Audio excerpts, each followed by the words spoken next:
Patrick, just your first reaction. I know it's been over a month since this happened, this burglary, but your first reaction when you realize you're part of this sort of targeted situation that happened. Yeah, I mean, obviously it's frustrating, it's disappointing, but I mean, I can't get into too many of the details because the investigation's still ongoing. But obviously, something that you don't want to happen to really anybody, but obviously yourself.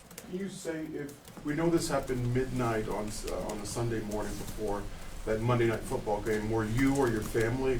Were you guys home? Yeah, I can't speak too much about the details of everything, just with the investigation going on. But I'm sure at some point that will be talked about. Patrick, when you know, with your resume, I know there's things that you won't accept in a win that you win in a loss. Your play this season, I know it's probably not up to your standards. How do you rectify that week in and week out when you say that you got to improve and you got to get better? Yeah, I think I learned a lot about myself last year. Just when I did feel like I wasn't playing my best football, and we were kind of struggling throughout the season, and I kind of learned how to just find ways to win. And so it kind of helped me grow up, not only as a player but as a person, to show that it's not about stats, it's not about how you get it done, it's just about getting it done. And so I know how tough it was last year when we were losing those football games, and if we're finding ways to win this year, and I'm not putting up the stats, I'm feel a lot happier when I go home. Following up on that, Patrick, I've got to ask because it's obvious when we're looking at it from the press box, but your tackle, the tackle situation. Last few weeks, they've been getting that work put in on them, and you've taken probably some unnecessary hits. What do you say? What are you saying to them coming out of the huddle, coming off, when you're getting up off the field, and blocks are being missed left and right, and you're taking some unnecessary hits? Yeah, no, I believe in those guys. I believe in all the guys that are on that field with me. I believe in my teammates, and because more than even on the field, I see the work they put in every single day and how hard they work to go out there and execute at a high level. And there's times where I need to get rid of the football. I take some unnecessary hits as well. And it's about coming together as a team and being that unit that's in sync every single snap. And I think if we do that, we'll go out there and execute at the level that we want to. Patrick, when it comes to this game and this what's now really a rivalry, 8 times in the last 5 years you guys have played in this millennium, the only people that have done that is Brady and Manning, and now it's you and Allen. Just what is it about this game that just brings out the best of both of you guys, and how much respect you have for the other side of the field, especially the way Josh Allen's playing? Yeah, I mean, you're playing the best. I mean, the best of the best. That's what you want in this league. And I've been able to go up against Josh a multitude of times, and every single game it seems like it comes down to the very end. And he's a guy that competes, and he has that fire. I think you can see that fire that he plays with, and that kind of goes through his entire team. And a lot of guys have had a lot of success, and so we know it's going to take our best football. I think that's what we know, and if we don't, we're going to lose, and we've lost some, and we've won some. So I'm just hoping that this week we can get out there, play our best football, and find a way to get a win. And you've played so many games so far with that friendship you guys have had. You guys have played golf together. It's been all documented on that. But like now, as the games have progressed, is the kind of conversations is still there? Is it kind of spaced away since the games have been so crucial? No, we still stay in touch. I mean, especially in the off seasons, just kind of with both of our love for golf and just being around the people. And I know Shane Buechele, and he was here and now he's there, and so he's a really good dude. I think that's why his team plays so hard for him. But I mean, obviously we're both competitors, so in the season, not as much talking as we're both going for that ultimate goal, the Super Bowl. But at the same time, there's a ton of respect both ways. Patrick, in the offseason, talking about Hollywood, you almost said, I was surprised we were able to get this guy in the room.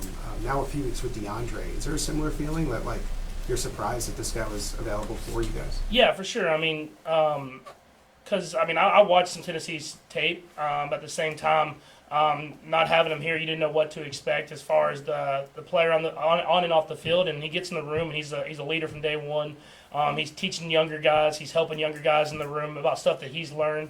And then you get on the practice field and you see how explosive he still is and how he can still make these plays. And he can go one-on-one with the best of the best and win. And it was definitely a pleasant surprise for me just seeing him on that football field. And I think I can even give him more and more chances as it goes on because he seems like he's making plays every time I do. Patrick, you were pretty close to having a pretty big offensive day on Sunday. You talked about those couple misses you had after the game. Just wonder how long you can focus on that?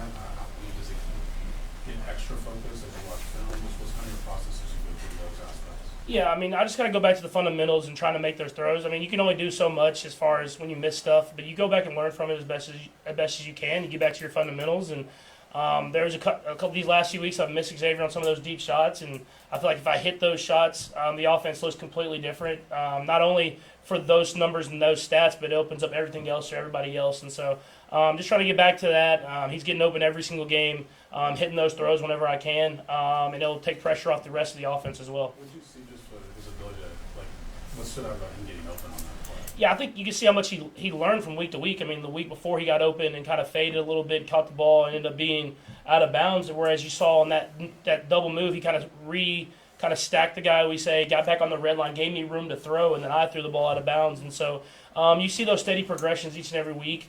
And I think in the long run, it's going to really pay off because he is getting open. And I have the confidence I'll be able to hit him on some of those shots down the field. And like I said, it's going to open up the rest of the offense as well. Patrick, you mentioned a minute ago, like you learned how to just embrace how to win the game, stats aside. Like, how would you describe what that looks like and feels like in game? Yeah, I think you get a feel for how the defense is playing. You get a feel for how the whole game's going, the flow of the offense. And then you try to make the best decision on when to not and when to take chances. In certain games, you got to take some of those chances. You got to go out there and score some points. And I feel like I've done that at certain points this year. And then in certain games, the defense is kind of shutting the door. They're winning the game kind of for us. And I just have to execute in those big moments. And I think last week, if I executed on that throw to Travis or Xavier in that last drive, that would have been kind of reading the game the right way and getting us enough room for the win. And luckily for us, Leo makes a great play whenever I don't execute in that moment. But I've learned from playing a lot of games to kind of when are those big moments and when you need to go out there and make plays. We'll go last to Nate, Vahe, and then Todd. Go ahead, Nate.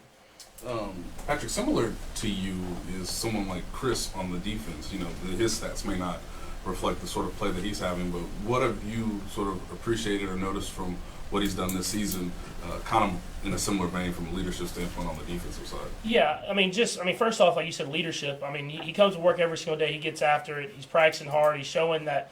I mean, he's another guy who's gonna have a gold jacket, and he's showing that he can get in there and get reps in practice, and he can get after it. And I think more than anything is he understands the scheme that the offense is doing. So sometimes he's taking up 2 blockers, he's taking up 3 blockers so that a blitzer can get free. And a lot of times you might try to do too much in that situation, but he knows that when his time comes, when they do give him that single one-on-one block, he's going to win. And those are usually the biggest moments of the game. And I think they do a great job as a full defense of executing and running the entire scheme. And it's not about one guy, but it does help when you have that guy in the middle. Vahe. Patrick, it seems that DeAndre has a bit of a distinct skill set. I wonder how that affects your reliability with him, your connectivity with him. Does that give you kind of a mindset of chemistry with him? Yeah, I mean, I think just the ability to win one-on-one is special. I mean, that truly is special, and sometimes it gets lost. Because whenever you got a guy in the boundary that's one-on-one with, like this week he was with Sertan, and Sertan's one of the best corners in the league, and he was winning some of those. He's winning some of those matchups, and he's really kind of showcasing that he can win one-on-one versus anybody. And that stuff that takes pressure. It puts pressure on the defense whenever I'm hitting those guys over there in those one-on-one matchups and making them push guys over, which is opening up everybody else. And so that, as well as being able to make tough and contested catches, like the deep cross he had over the middle of the field, that stuff that just in my mind shows me I need to give him more and more chances in those situations. Is there any part of his game that you didn't realize he'd have? I mean, is there something that surprised you? I think just the kind of the wiggle that he has, not only catching the ball and able to make stuff miss and get up the field, but as well as running the routes. I mean, whenever you get around a guy like that, you don't see those things often. So to be able to see that at such a high level, I think it showcases to everybody what type of player he is. Last 2, Todd and Steve. Go ahead, Todd. A lot of folks are talking about the matchup between you and Josh Allen. You're playing the Buffalo defense. What do they look like this year? What sort of strengths do they have that cause you guys the most problems? Yeah, I think it's what they do every year. I mean, they do a great job of being really, really good at their scheme with great players. They rush the passer well, and it's not just one guy. It's a multitude of guys that play extremely hard and get after the passer, and then they turn the ball over. And that's the staple of great defenses is being able to rush the passer, stop the run, and turn the ball over, and they do all those things really, really well. And so it's going to take our best football, like I said. And I know it sounds cliche, but in order to win this game, you're going to have to play your best football. And I think that we're going to have to go out there and do that, and it's going to be a tough environment to do it in. Steve. Patrick, last week you got posted a photo of Tom Brady and Randy Moss. Wanted to see if you saw that, see if you think that there's any similarities there. Yeah, I mean, it was definitely a cool photo because you know what they did together. And D-Hop is a receiver that's on that level where he's going to be a Hall of Famer, and I'm trying to get to as close as I can to Tom as possible. But I mean, other than the stats and all that different type of stuff, I want to get that Super Bowl ring. And so if we can go get that one, I'll be good to post a picture of our own. All right, thanks, Patrick. Thank you.